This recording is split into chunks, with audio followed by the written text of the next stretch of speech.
should focus more on this. And let's start with the meaning of strategy. Now, the strategy is defined as a plan to attain the objectives and long-term goals of the organization. So that is very simple to understand. And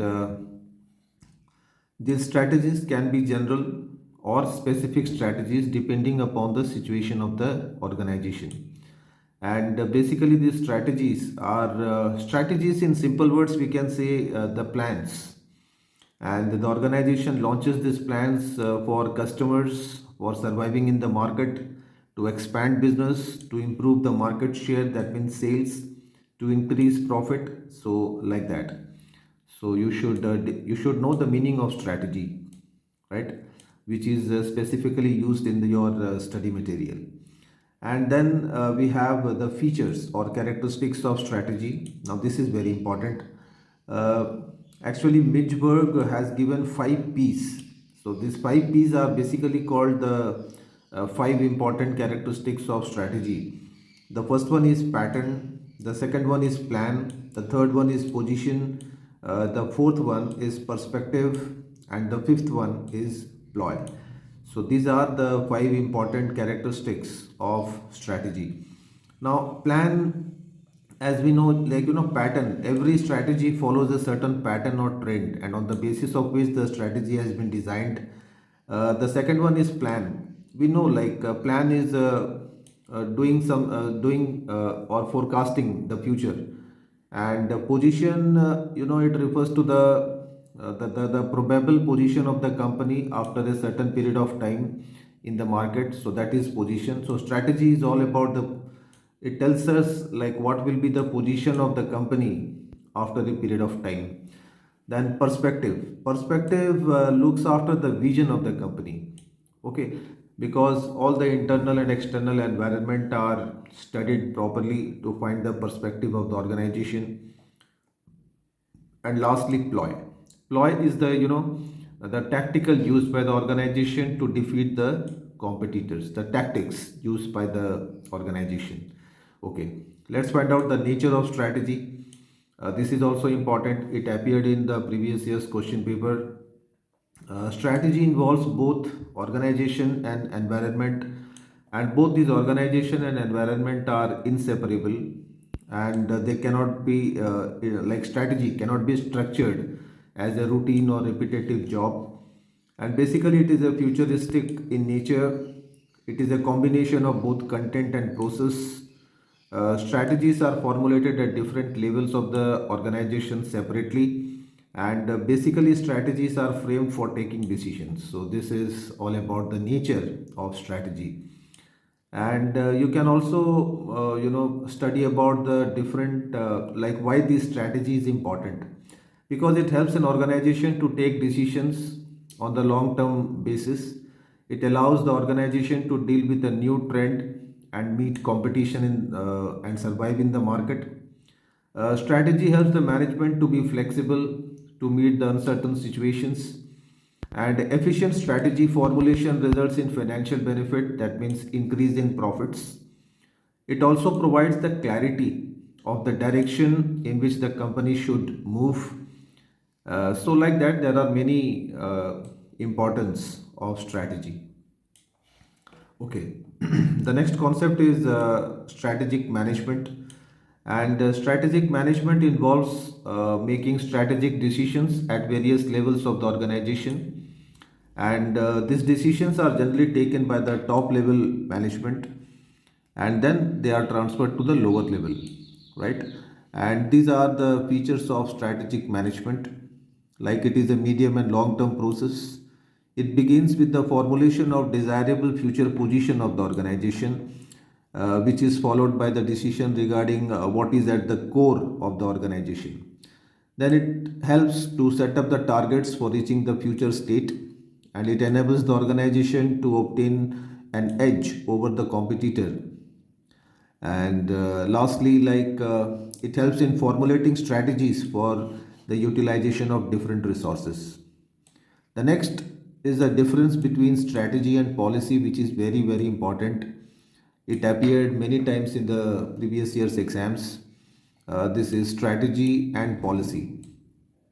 Strategy is a plan of action for achieving the organizational goals, whereas policy, it is only the guidelines or instructions for doing a certain type of work.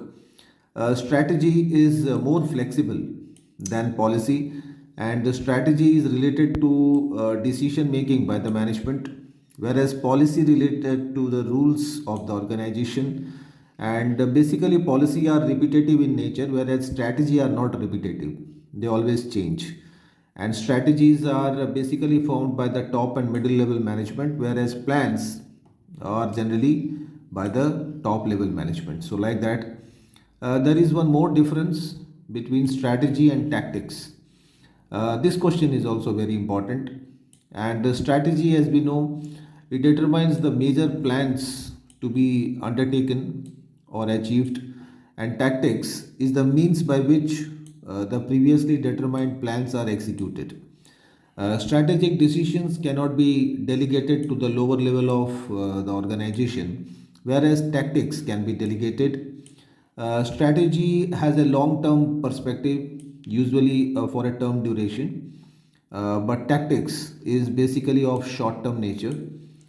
And the decisions taken as a part of strategic formulation have a high element of uncertainty. They are not certain, but tactical decisions are more certain, right?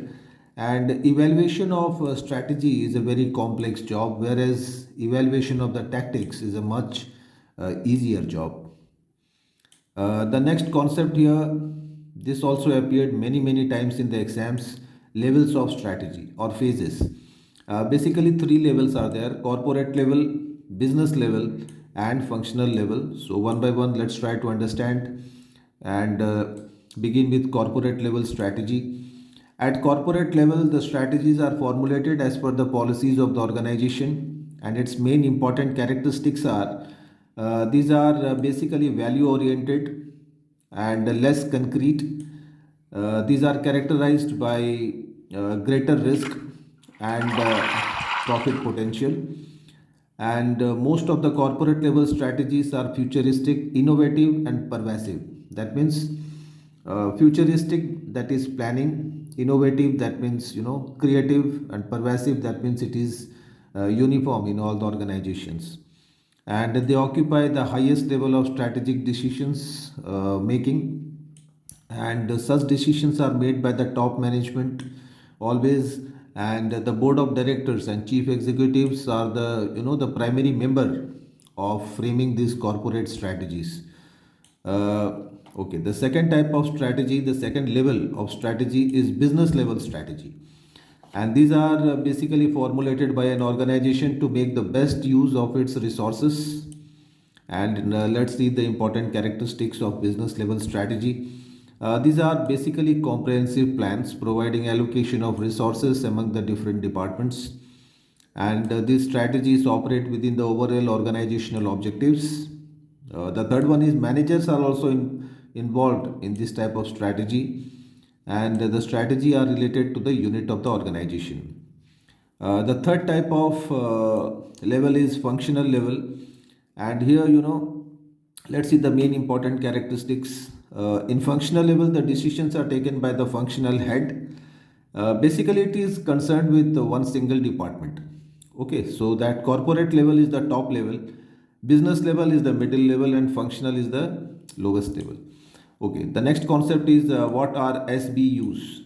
Now, these are SBU stands for strategic business units, and you can better understand from the features. A SBU is created for each independent product or segment. Each and every SBU is different from the other because of its distinct nature, and each SBU has a clearly defined product and market segment, and it develops a strategy according to its own capabilities and needs. And each SBU, that is strategic business unit, allocates resources according to the individual requirement. So like that means a single business unit is called as SBU. That is the strategic framework. And here this question is a very important one: concept of strategic in intent, and let's try to understand the meaning of this. Intent is the direction which an organization adopts to achieve the expected goals. And this was basically developed by Hamel and Prahlad in 1989. And the main components of strategic intent. This is a very important question. Four contents are there: vision, core values, mission, and objectives. And one by one, you should define. You should be able to define this. And a vision of an organization is the expectation that the organization wants to fulfill. Basically, it tells about the expectations of an vision of an organization. And these are the main features of vision, that it is a position which an organization wants to achieve in future. It shows the futuristic position of the organization, and it acts as a guide for the organization. So like that, you can add many points in this. And every vision statement should possess again the following important characteristics, like it should be directional, it should follow a certain direction, it should be feasible enough, achievable, it should be flexible, it should be unique, it should be inspiring, it should have core values, and it should be very simple to understand, and like that.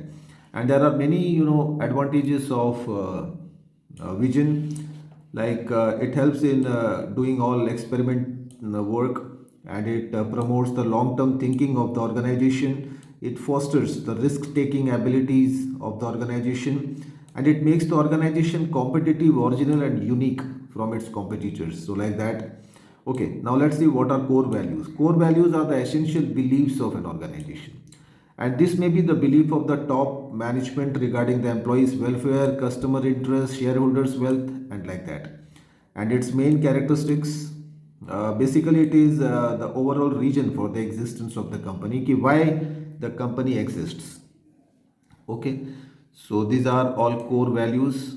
I've written certain points here. Then comes mission. Now, as we know, mission basically it is the goal, the purpose of the organization, concerning why it has been existed, the nature of the business, and the type of customers it wants to serve and satisfy, and like that. Again, it has certain features, like it should be achievable, easy to understand, same as vision. So you can write the similar points but change the subject. Then comes objectives. These are basically the yardsticks to measure the performance of a certain department or organization. And when we talk about the important characteristics of objectives, like basically they form a hierarchy, and a specific time horizon must be laid for effective objectives, and these objectives must be within the reach, that means feasible, they should be understandable, they should be concrete, and like that. Okay, let's see the different type of objectives that a company has. The first one, profit. Now this is the most important objective, we know about this. Then comes like to increase the sales through better marketing activities, to increase production, then to produce good quality of goods and services. It has some social responsibilities and also financial objectives. So like this, these are the important objectives which are very important. One more objective about the human resource. So you must learn these points. Then you should also read about the process of setting these objectives, like while setting the objectives, all these factors should be considered, like environmental factors, the basic goal of the organization, the core values, the past performance of the enterprise. So like that. Okay. Then comes strategic analysis. Strategic analysis involves the analysis of the internal and external environment of the organization, and basically, its main components are conducting the environmental analysis, both internal and external, and then assessing the existing strategies to check whether they could be fulfilled or not. Then comes evaluation of all the strategies, like how they have performed, and adopting the most visible strategy. So these are all parts of strategic analysis, and strategic implementation will be doing in at the end of the video in detail. Unit 3 is on a strategy in global market. And here, not much, this question you can skip the first one. This one is very important. Pestle analysis, one of the most important question of MCO 23 strategic management.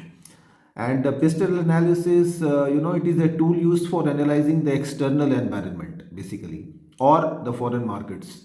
And PESTEL stands for political, economic, social, technological, legal, and environmental factors which exist in the international business environment. So it is so simple.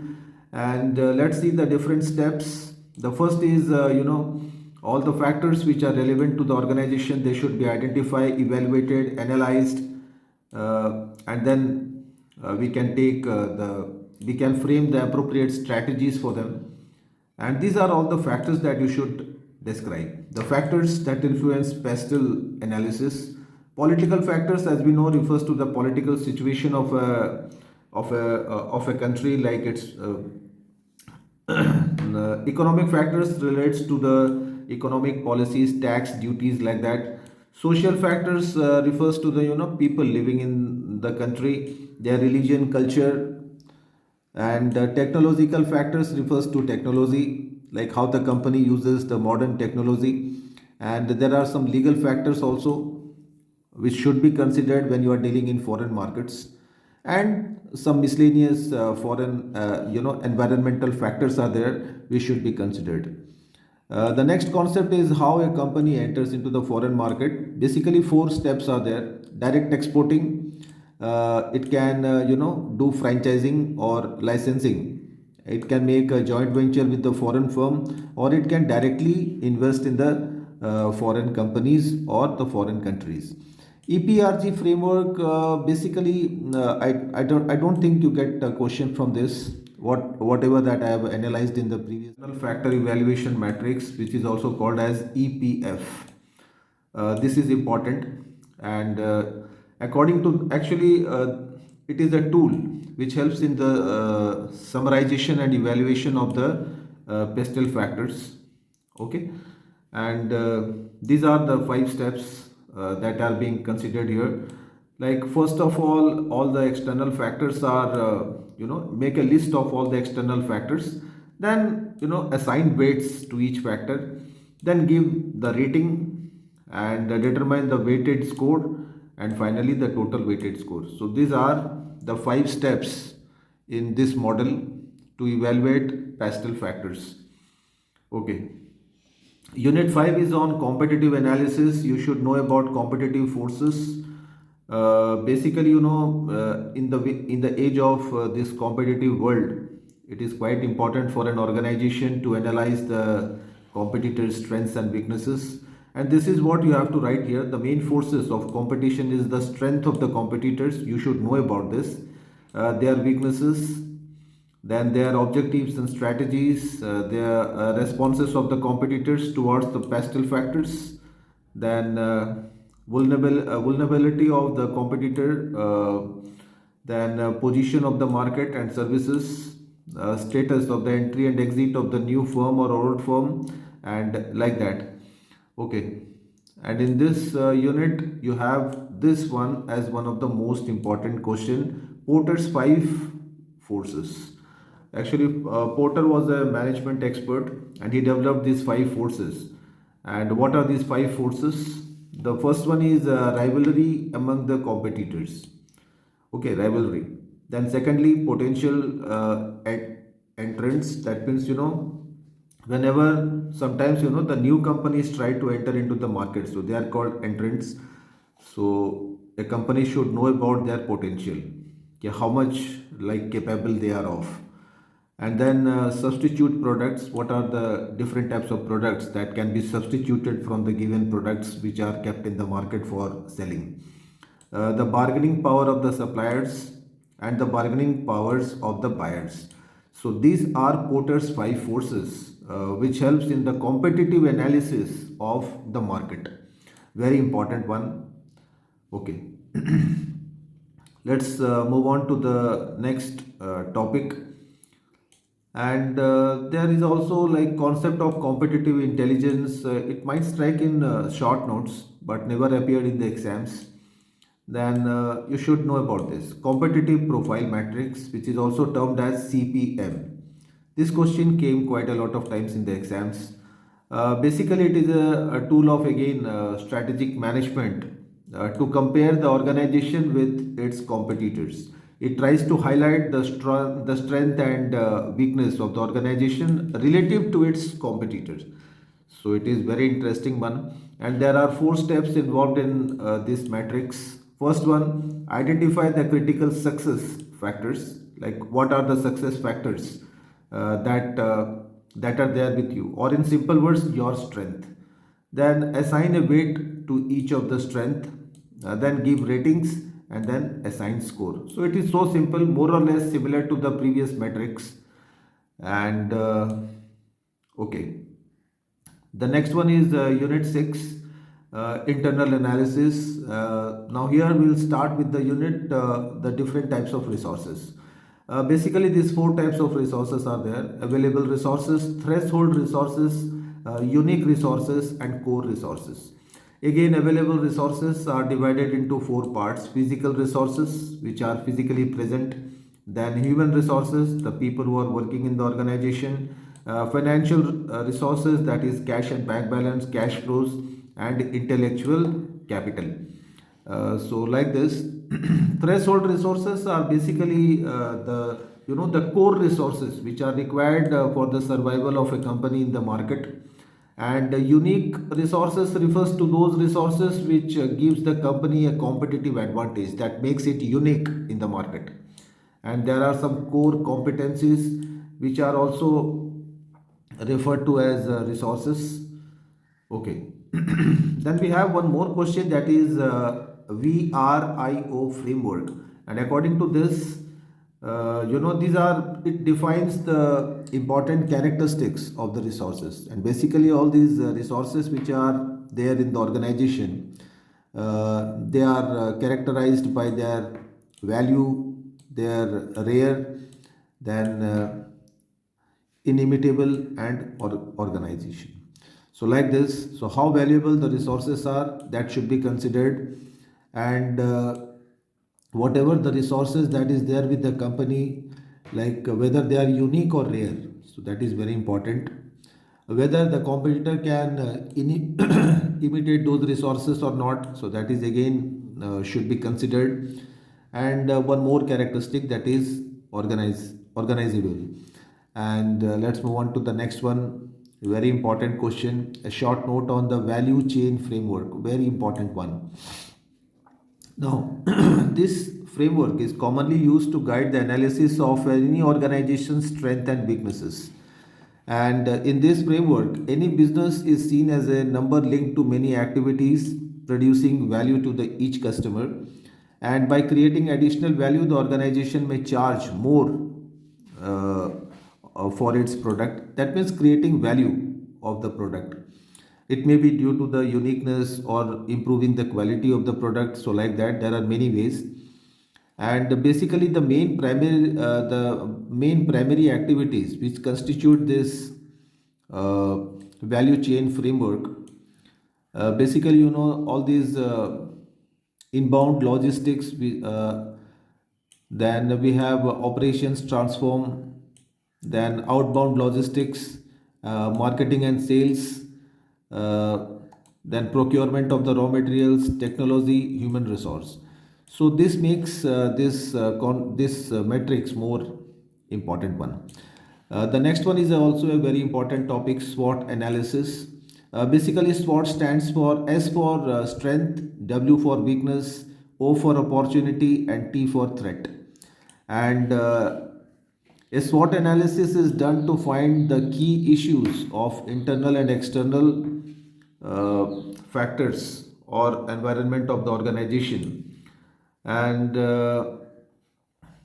basically, internal environment includes S and T, that is strength and weaknesses, whereas external environment includes O and T, that is opportunities and threats. So that makes up the SWOT analysis. And Unit 7 is on business level strategies. You should know about the concept of differentiation. As we know, different products are there in the market, and somehow they are unique, and an organization always tries to make their product a little bit different from the competitor, so that they can build a brand image for their product. And this differentiation is important to increase the sales and profit of the organization and make it more competitive. So that is what I have written here in the need and importance of differentiation. Then there are two types of differentiation: tangible and intangible. Tangible, you can see it, feel it, touch it, but intangible, it is just the reverse of tangible. The next very important topic is cost of differentiation, and basically differentiation has a cost. The company has to incur these expenses for differentiation by adding different unique features and values to its product. And this is maybe due to increased expenditure on training of the employees, increased advertising expenditure, then cost of hiring higher skilled sales force, and using more expensive material to improve the quality of the product. So this is how the cost of differentiation affects the company. There are a lot of advantages of differentiation. That means the company gets good price for its product, it increases the sales volume, it increases the brand loyalty, and it also helps to achieve competitive advantage. There are some side by side disadvantages also, like it is a bit costly, and the uniqueness of the product may not be the same for the buyers, all the buyers.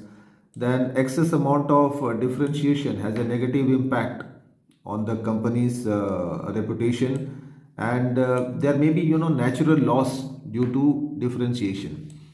Okay, the next topic is focus strategy, one of the most important topic, and you should know a lot of things about this. Like now, the third business, this is the third level business strategy, and it involves the selection of a market segment or a group of segment, and meets the needs of the particular group of buyers.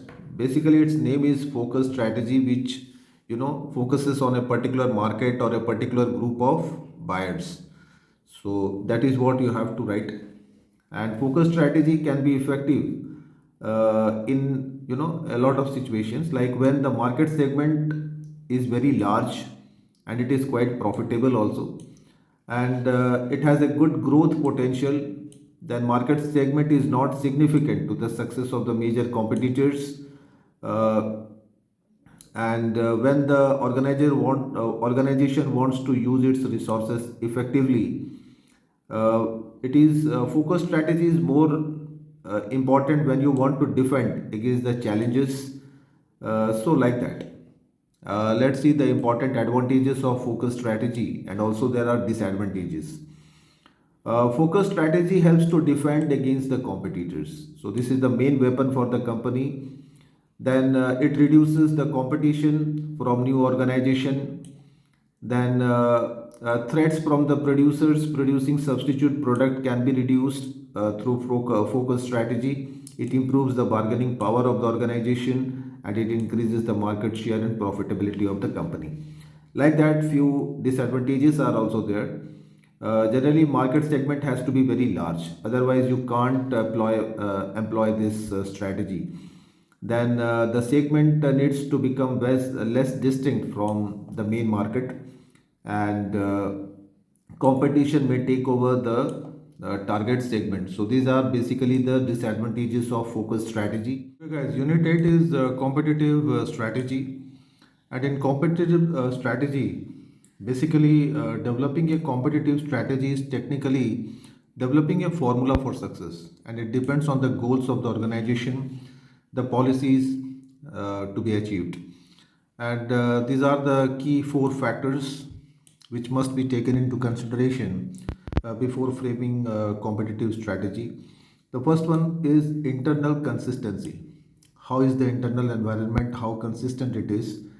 Then, how about the environmental fit of the organization?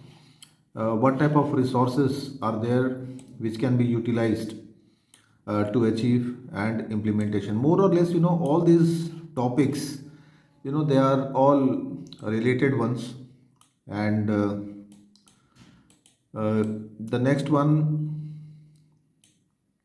dimensions of competitive strategy.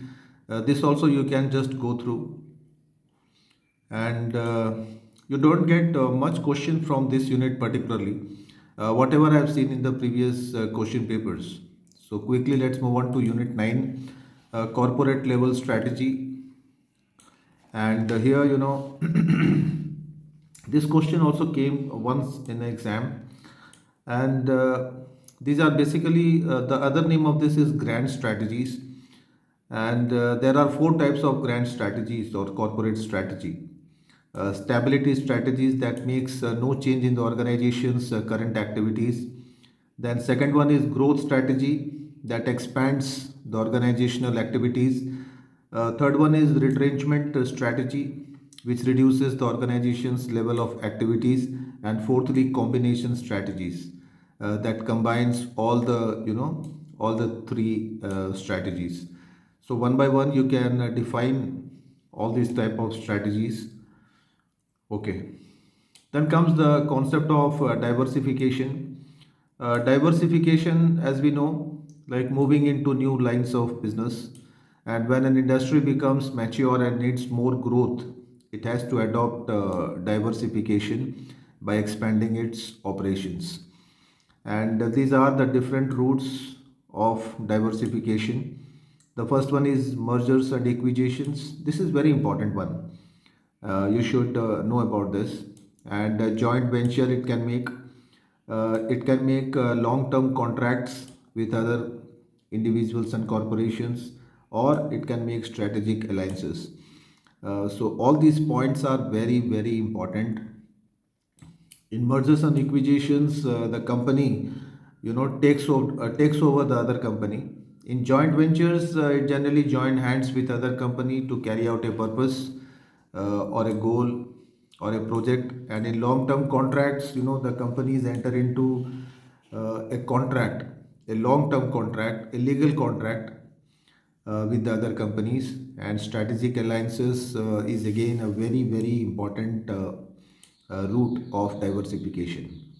Then you should also read about the different types of retrenchment strategies. And basically this one, turnaround strategy, this one is very important.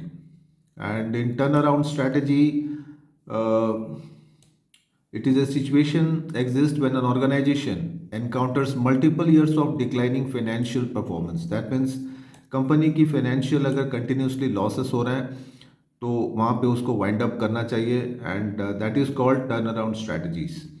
And survival strategies में again like company कुछ ना कुछ करती है अपने आप को survive करने के लिए, through divestment, spin off, and reconstructing the business operations. और इसके बाद में बात करते हैं लिक्विडेशन स्ट्रैटेजी. यहाँ पे कंपनी लिक्विडेट करती है, वाइंड अप करती है. तो ये तीन स्ट्रैटेजी हैं रिट्रेचमेंट की. Unit 10 is on implementation. And यहाँ पे अब ये इंपॉर्टेंट कॉन्सेप्ट है, इंपॉर्टेंट यूनिट है. And you should know about leadership. हम लोग जानते हैं, बहुत पहले से पढ़ते आ रहे हैं. And why this leadership is important? Because it helps in initiating the action. A leader can motivate the subordinates. He provides all sorts of guidance. Then he pushed up the confidence in his subordinates. Then it builds a strong work environment in the organization, and it also helps in the coordination activities of different departments. And basically, these leadership styles can be of three types: autocratic, democratic, and laissez faire leadership style. Autocratic is the best one actually. The freedom is given to the subordinates, and the boss is, very cooperative and friendly. In democratic, sorry. And in autocratic, the boss is very strict, and whatever he give his orders should be carried out by the subordinates. Very strict type of boss. And the laissez faire is a combination of both these autocratic and democratic styles. Okay. This question is also very important. What are the qualities of a good leader? He should have a sound physical and mental health. He should be capable of appreciating others' performance. He should have self confidence in himself. Then he should have adequate knowledge and intelligence to handle the problems and take decisions. He should have a very good communication skill. This is the most important trait of a leader. And he must have clarity of purpose and responsibility. He must have enthusiasm, courage, judgment, courtesy, and integrity. So, like this, okay corporate culture ज़्यादातर आए नहीं exams में and आगे चलते हैं next unit में unit 11 corporate governance यहाँ से भी ज़्यादा क्वेश्चंस एग्जाम्स में आते नहीं हैं एंड बेसिकली ये एम सी ओ 4 में भी है सेम चैप्टर तो इसको स्किप करते हुए आगे चलते हैं फ्रेंड्स एंड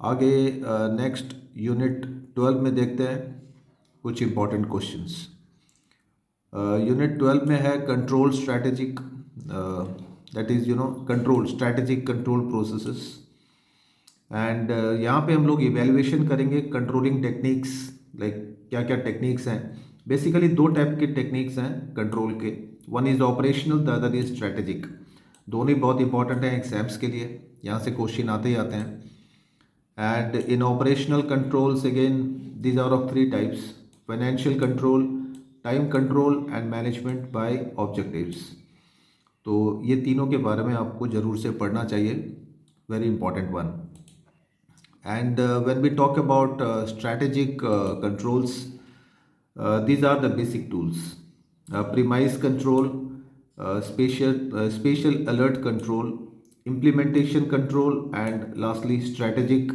सर्विलियंस तो ये चारों टेक्निक्स हैं स्ट्रैटेजिक कंट्रोल के and you should also read about the difference between operational and strategic control okay the next in fact the last one evaluation how the performance of the company is being evaluated and यहाँ पे you should read about this one the business portfolio analysis and this portfolio analysis portfolio means multiple जहाँ पे एक से ज़्यादा अगर company के units हैं सब्सिडरीज हैं तो वहाँ पे पोर्टफोलियो एनालिसिस करनी पड़ती है एंड इसके जो मेन टूल्स हैं जो फर्स्ट वाला है that is display matrices and इसमें आपको ये जो है that is BCG growth share matrix ये बार बार ऑलमोस्ट हर साल एग्जाम्स में रिपीट होता है this one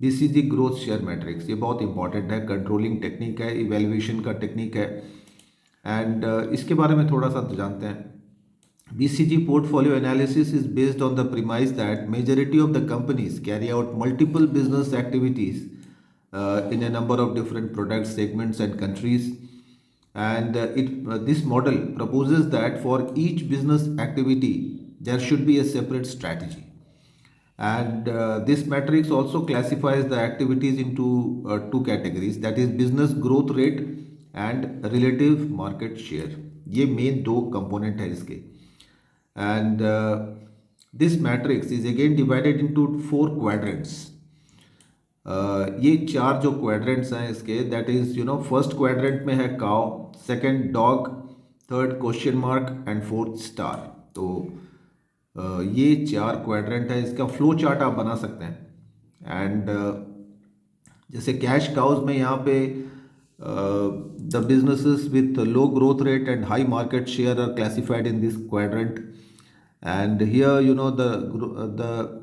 if the business has low growth rate so that means it requires more cash but it doesn't have that much of revenue so it has to milk the cow that means it has to get the help raise the funds from the market in dog quadrant generally here the business rate is low and but the organization's market share is also low and here basically the company tries to wind up and question mark in this quadrant low market share is there and they have a high growth rate And because of high growth rate, the cash requirement is high, but due to their low market share, the cash generated is low. And therefore, you know, the company tries to push up its operations. And in case of stars business, having, they have high growth rate, high market share, good profits, good cash, and these units try to expand. Then few limitations are there of this BCG approach. And this one, balanced scorecard, BSC, this is also very important one. The BSC is a management system that enables the organization to clarify their vision and strategy and translate them into action. It provides a feedback around both internal and both internal and external outcomes, and improve the strategic performance of the enterprise. And this theory was developed by Kaplan and Norton. This is the definition of their theory. And according to BSc, an organization has four perspectives. What are those? First one, the learning and growth perspective. Second, the business process perspective. Third, the customer perspective. And fourth, the financial perspective. So like this, there are four perspectives of the organization which should be evaluated properly.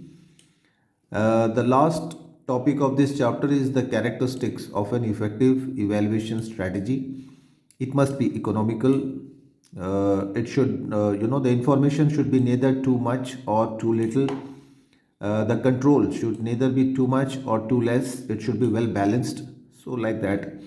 So, friends, this was MCO 23 strategic management, and I hope whatever I have shared will help you in the preparation for the forthcoming exams. Thank you very much for watching this video, and a very best of luck for the exam.